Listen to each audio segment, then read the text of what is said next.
อนนี้เนาะกำลังขึ้นเก็บอันนั้นภาษาเราว่าเล่านิ้วเนาะภาษาลาวว่าลิงเนาะมาคำลิงเนาะ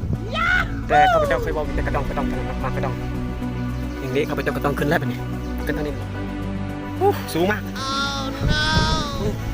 เอาบ่คุณเด้มากวันนี้เราจะเก็บสูงไล่เก็บค่อยๆขึ้นเด้อบ่เด้อสู้ว่าสูงที่สุดแหละคุณตัวหน้าของผมเที่ยงหน้าค่อยๆได้บ่เด้อสู้ตัวนี้ผมได้เอาเสียดายตรงนี้ให้เอาเก็บเอาว่ากำลังกินนะเนาะกระดองระวังได้บ่เด้อสู้ไปได้ไ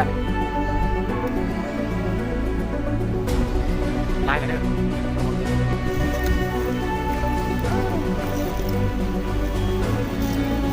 ตรงจับตรงเลยอยากลงพัดวีมักดองเก็บตัวหนึ่งกินก่อนแซ่บอร่อยวางกันขัดก่อนเดี๋ยวนี่เรากำลังเกียนสีลงเนาะเดี๋ยวว่าเอาตัวนี้ก็ได้เนาะก็ลงเอาลงดีกว่ายันไปทางไหนบ่ไปทางนี้ดีกว่างูอย่าบ่นะลงก่อนแล้วกินดอกตกบักรอดได้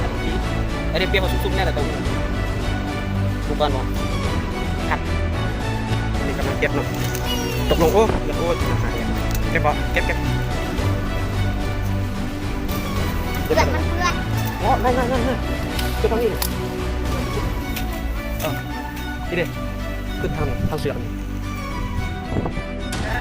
ไม่เรียกกันงั้นกับเพื่อนไง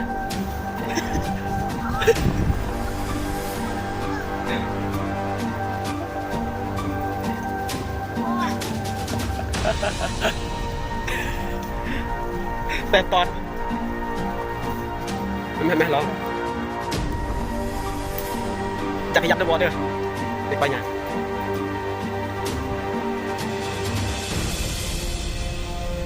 แล้วโตแก่มันยับแต่ภาษาพื้นบ้านว่าตัวตับหรอกสีดำไม่เอาต้องติดลองไหนนะต่อยปั๊บตอนนี้กำลังยุ่งเนาะแต่ตอนเอาบอกมันก็ต้องมาลายอยู่เลยสำนีดีใจกินก่อนสักมัดนึงก่อนโอเคคุณน้อง